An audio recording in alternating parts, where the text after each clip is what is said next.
Alright, on to Gungrave G.O.R.E. Possibly one of the best anime games I've played in a while.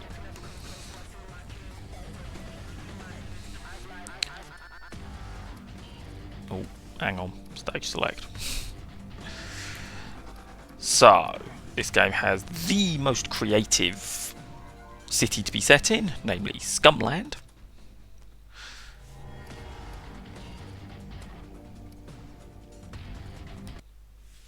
And we will start on stage 4, because why not?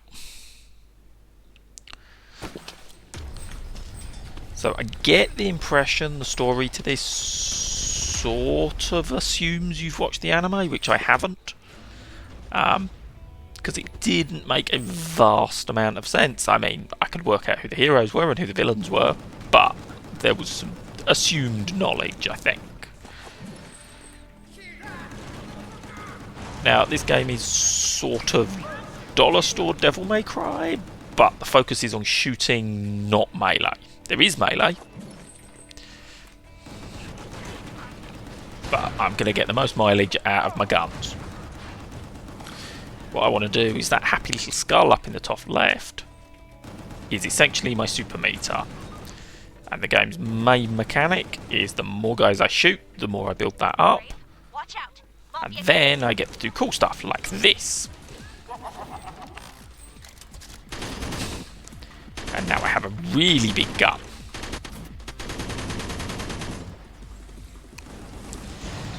And using arts is the primary thing I seem to get scored on. Now, if I can find an opportunity to stand still and shoot, I go into this, which does lots of damage, but I'm going to be honest, there doesn't seem to be that much opportunity to use in the game. Standing still seems to be a bad idea. I want to move quite a lot. And essentially the game boils down to following this hovering yellow arrow through corridors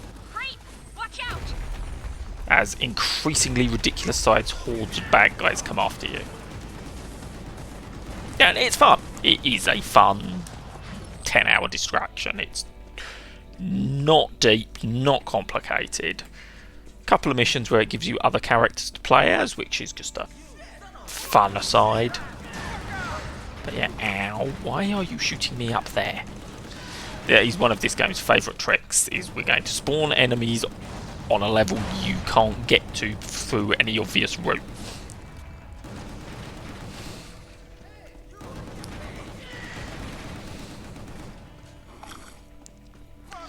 Now, I've built up some energy, so I've got my fun abilities. See if I can get one off. It's utterly worthless using it on one guy.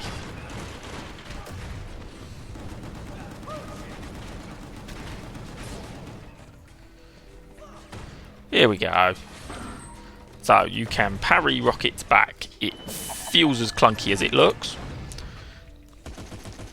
And when I say my fun abilities, I can just sort of carpet bomb everyone. We're ignoring the fact that those rockets went through the ceiling. Just, it was cool, rule of cool.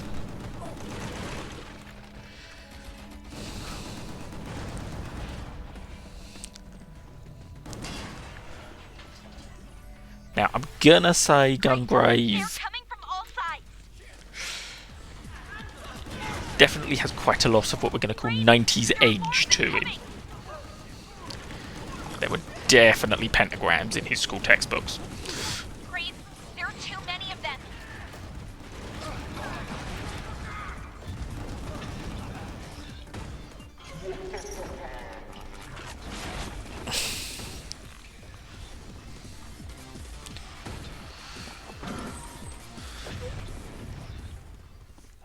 Okay.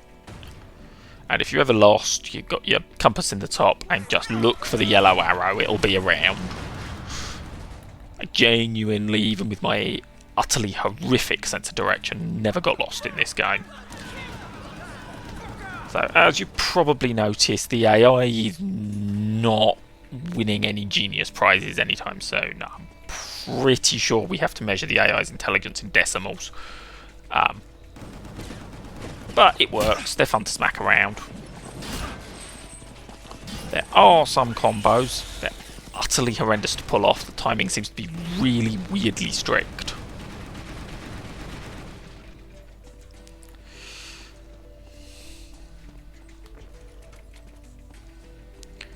And that way. Grave, we have a problem. Mika and her team are pinned down in front of the refinery.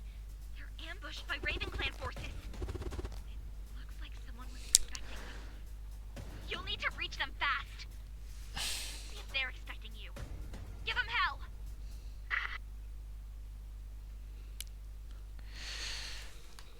So, keep moving forwards. So this does have a very sort of PS2 B-grade game feel, which I say lovingly.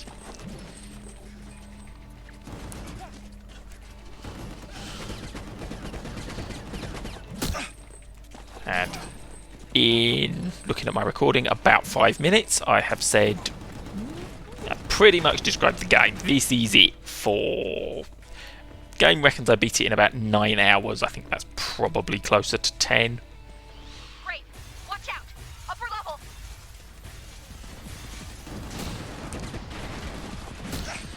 I haven't found huge numbers of secrets. I think there is the odd hidden collectible, but nothing that's made me go, oh, I need to go and find that. Games like Black Myth Wukong seem to have really upped the game on secrets. Poison gas everywhere.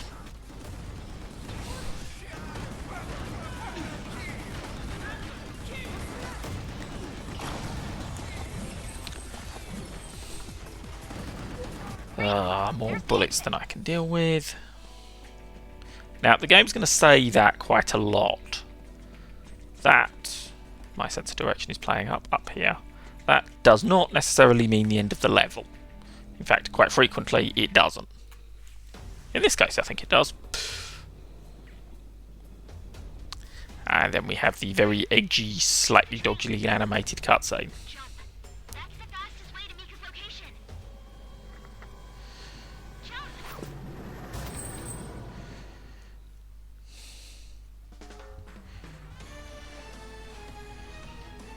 And we have a clear time, a kill rate, life, beat count, and your art score. All gives you a grading.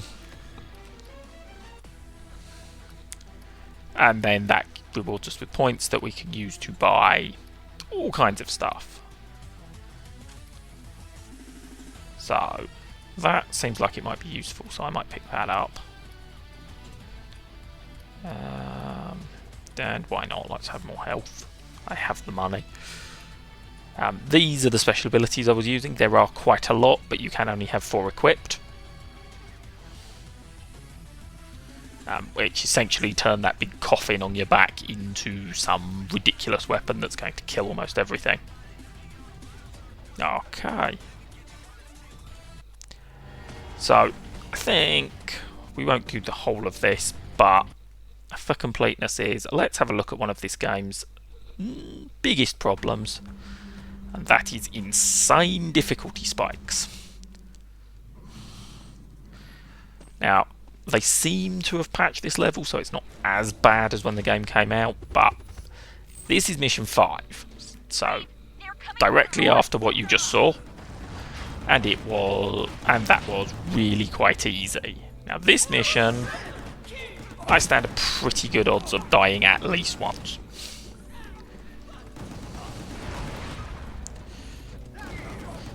Watch out, Grave. Rooftop.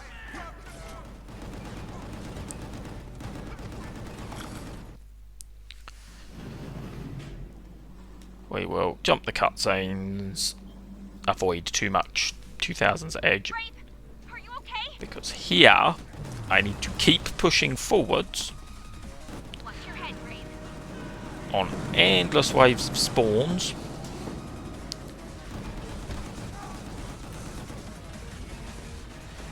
And I'm going to get a little bit further down, and the game is going to decide in its infinite wisdom that I need to get smacked in the face with signs regularly.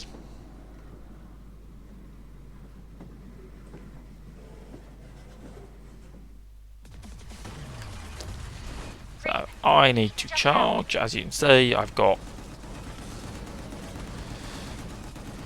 every drone alive chasing me.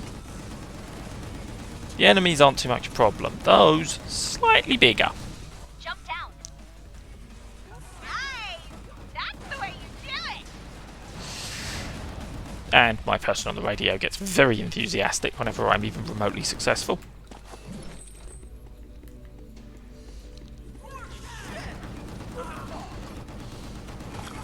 Rain, there are more of them coming!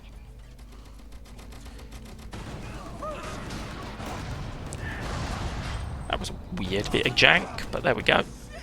We keep pushing forwards, and I think I end up on top of the train again for the, what we're going to describe as fun bit.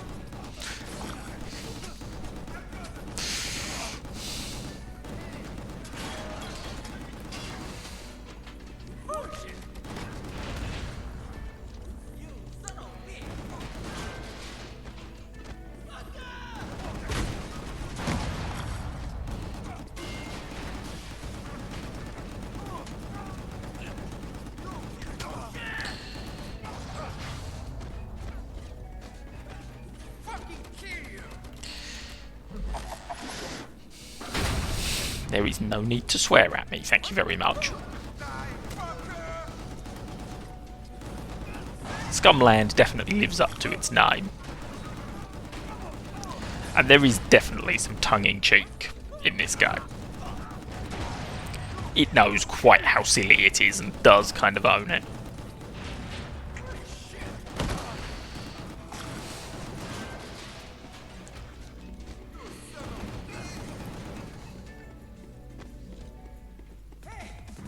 Great! They're coming from the side!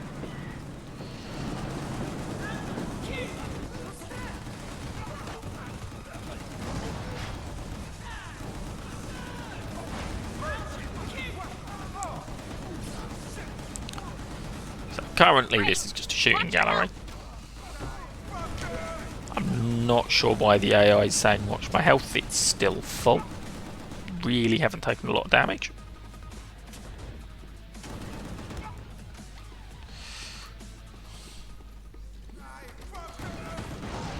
And we start pushing forwards. Now, the enemy variety in this is another thing that can be quite rightly criticised. There's a reasonable number, but again, at the end of the day, all they do is sprint at you, and that gets kind of predictable. I am really not having to use much tactical awareness here.